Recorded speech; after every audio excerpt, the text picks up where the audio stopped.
दोस्तों, पश्चिम बंगाल के विधानसभा चुनाव से पहले ज्ञानेश कुमार को कोर्ट के चक्कर काटने पड़ सकते हैं, क्योंकि टीएमसी ने पूरी तैयारी कर ली है ज्ञानेश कुमार पर मामला दर्ज कराने की। ज्ञानेश कुमार पर तमाम आरोप टीएमसी की तरफ से लगाए जा रहे हैं। कहा जा रहा है कि ज्ञानेश कुमार कई चीजों को छिपाने की कोशिश कर रहे हैं।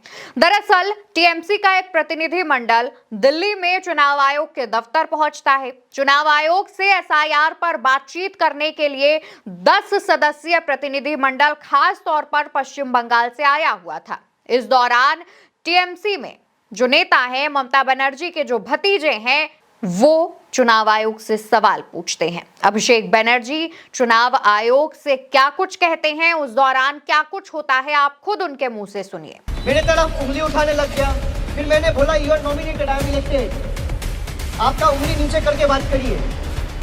हम लोग जो यहाँ पे बैठा हुआ है जनता का वोट से चुना हुआ है। बीजेपी के बदौलत खाली आपका एक नोटिफिकेशन का बेसिस पे मैं यहाँ पे नहीं आया हूँ। We are answerable to the people at large. You are answerable to your masters. I am answerable to the people of my state. दोस्तों, अभिषेक बनर्जी बताते हैं कि किस तरीके से जब वो चुनाव आयोग से सवाल पूछ रहे थे, चुनाव आयुक्त से सवाल पूछ रहे थे, उस दौरान चुनाव आयोग अपना टेम्पर खोने लगते हैं और अभिषेक बनर्जी से उंगली उठाकर बात करने लगते हैं, जिस पर अभिषेक बनर्जी कहते हैं कि हम जनता की तरफ से इलेक्ट करके आए हुए लोग हैं, ना कि हमें वहां बिठाया गया है, नॉमिनेट किया गया है। अभिषेक बनर्जी बात बताते हैं और कहते हैं कि जिस तरीके से चुनाव आयुक्त ने हमसे बात की है, हमसे डील की है, वो बेहद गलत है। ऐसा लगता है कि वो किसी अहंकार में है।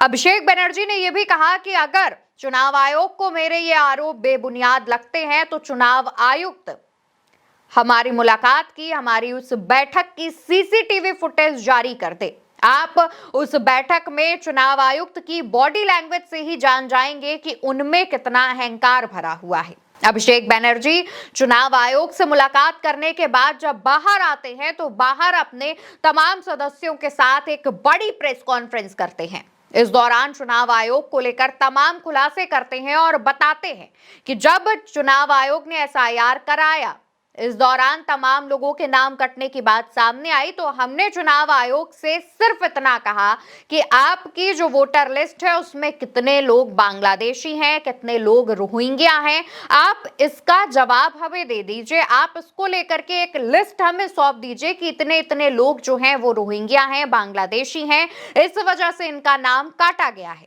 लेकिन इस पर चुनाव आयोग जवाब नहीं दे पाया। मैंने इलेक्शन कमीशन से कहा कि ये जो 58 लाख लोग ड्राफ्ट लिस्ट में जिसका नाम नहीं उठाया, उसमें से कितने लोग बांग्लादेशी हैं और कितने लोग रोहिंग्या हैं, जरा इसकी सूची आप सार्वजनिक करें। उनको फिर से कोई हमें जवाब नहीं मिला, वो कोई सही उत्तर नहीं दे पाए। दोस्तों, अभिषेक बनर्जी ने चुनाव आयोग से लॉजिकल डिस्क्रिपेंसी कैटेगरी पर भी सवाल पूछे और इस पर सवाल पूछते हुए कहा कि जितने लोगों के इस लिस्ट के अंतर्गत नाम कट रहे हैं, आप उनके कारण हमें बताएं। जैसे कि पिता के नाम में अंतर, उम्र का संदिग्ध अंतर जैसे कारणों से जो 1,36,00,000 वोटरों के नाम कटे हैं और उनको जो सुनवाई के लिए बुलाया गया है, उसका आधार हमें बताइए।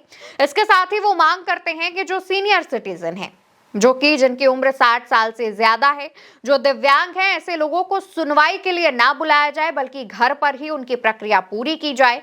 चुनाव आयोग के सामने जब वो बात रखते हैं तो चुनाव आयोग इस मामले पर कहता है कि हम इस पर विचार करेंगे, जिस पर अभिषेक बनर्जी भड़क जाते हैं। अभिषेक बनर्जी अपनी प्रेस कॉन्फ्रेंस में ये भी दावा करते हैं कि किस तरीके से चुनाव आयोग और भारतीय जनता पार्टी मिलकर खेल करने की कोशिश कर रही है। अभिषेक बनर्जी कहते हैं कि वोटर लिस्ट में नाम काटने के आधार पर ही भारतीय जनता पार्टी को चुनाव जितवाया जा रहा है। अभिषेक बनर्जी इस दौरान पिछले समय में हुए विधानसभा चुनावों का जिक्र करते हैं। अलग अलग राज्यों में जो विधानसभा चुनाव हुए थे उसके बारे में वो क्या कहते हैं, आप सुनिए। बीजेपी महाराष्ट्र जीता है, स्ट्राइक रेट है 88%। बीजेपी दिल्ली जीता है, स्ट्राइक रेट है 88%। बीजेपी बिहार जीता है, स्ट्राइक रेट है 88%। कोइंसिडेंस लगता है आपको? वोट चोरी तो यहाँ हो रहा है, वोट चोरी ईवीएम में नहीं हो रहा है। ये मैं दोहरा देता हूँ, ये ईवीएम जो भी कहता है, जिसको चुनाव कराना आता है, वो वोटर लिस्ट में नजर दे। वोटर लिस्ट में चोरी हो रहा है। अभिषेक बैनर्जी कहते हैं कि महाराष्ट्र में चुनाव हुए, दिल्ली में, बिहार में चुनाव हुए और इन सभी जगहों पर भारतीय जनता पार्टी का स्ट्राइक रेट 88% रहा है। हर चुनाव में ये कैसे हो रहा है, इस गलती को पकड़ा जाए। आखिर ऐसा कॉन्फिडेंस कैसे पॉसिबल है, इस पर भी वो सवाल उठाते हैं। और वो इसके साथ ये भी कहते हैं कि अभी तक वोटर तय करता था कि प्रधानमंत्री कौन बनेगा, सरकार में कौन बैठेगा, लेकिन अब सरकार ऐसी एजेंसियों के साथ मिलकर ये तय कर रही है कि पोलिंग स्टेशन पर कौन जाएगा, वोट कौन देगा। पहले वोटर तय करता था कि प्रधानमंत्री कौन बनेगा, सरकार में कौन बैठेगा। अब सरकार तय कर रहा है कि पोलिंग स्टेशन में कौन जाएगा और वोट कौन देगा। पूरा देश को इकट्ठा होकर इसको रोकना चाहिए। मैं उनको इतना ही बताना चाहता हूँ कि बीजेपी पूरा जिंदगी देश नहीं चलाएगा, लेकिन देश का संविधान रहेगा। अभिषेक बैनर्जी चुनाव आयोग की तरफ इशारा करते हुए कहते हैं कि चुनाव आयोग को यह बात ध्यान देनी चाहिए कि भारतीय जनता पार्टी हमेशा सत्ता में नहीं रहेगी, लेकिन इस देश का संविधान हमेशा रहेगा और उस संविधान के तहत आपको कटघरे में खड़ा किया जाएगा। दोस्तों, ये पहला मामला नहीं है जब चुनाव आयोग पर इस तरीके से आरोप लगे हों, भाजपा के साथ मिलीभगत के आरोप लगे हों या फिर चुनाव आयोग ने विपक्ष के तमाम सवालों के जवाब सीधे तौर पर दिए हों।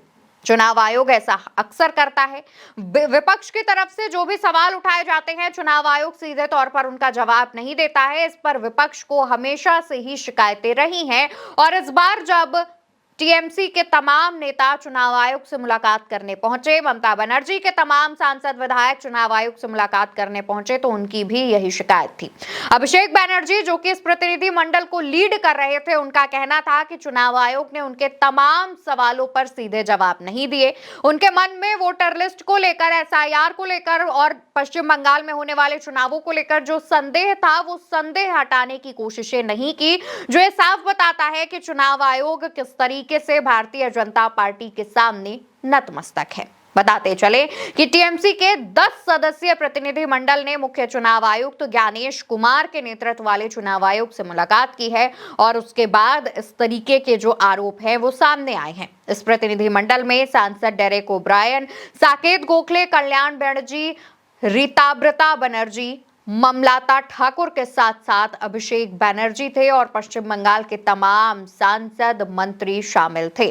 देखने वाली बात तो यह होगी कि अभिषेक बैनर्जी ने जिस तरीके से चुनाव आयुक्त से मुलाकात के बाद प्रेस कॉन्फ्रेंस करते हुए इतने बड़े आरोप लगाए हैं, क्या उन आरोपों पर चुनाव आयोग जवाब देगा या फिर चुप्पी साधे हुए बैठे रहेगा। लेकिन अभिषेक बैनर्जी ने अपने इन आरोपों में एक बात बड़े लेवल पर कही। उनका कहना था कि जो चुनाव आयोग या फिर भारतीय जनता पार्टी जो वोट चोरी कर रहा है, वो ईवीएम से नहीं हो रही है, वो वोट चोरी वोटर लिस्ट से हो रही है और इसी वजह से एसआईआर करवाया जा रहा है ताकि चुनाव को चोरी किया जा सके। अब अभिषेक बैनर्जी के इन आरोपों पर आपकी क्या राय है, आप क्या कहना चाहते हैं, कमेंट में बताइएगा। वीडियो को लाइक शेयर करिएगा, चैनल को सब्सक्राइब करिएगा।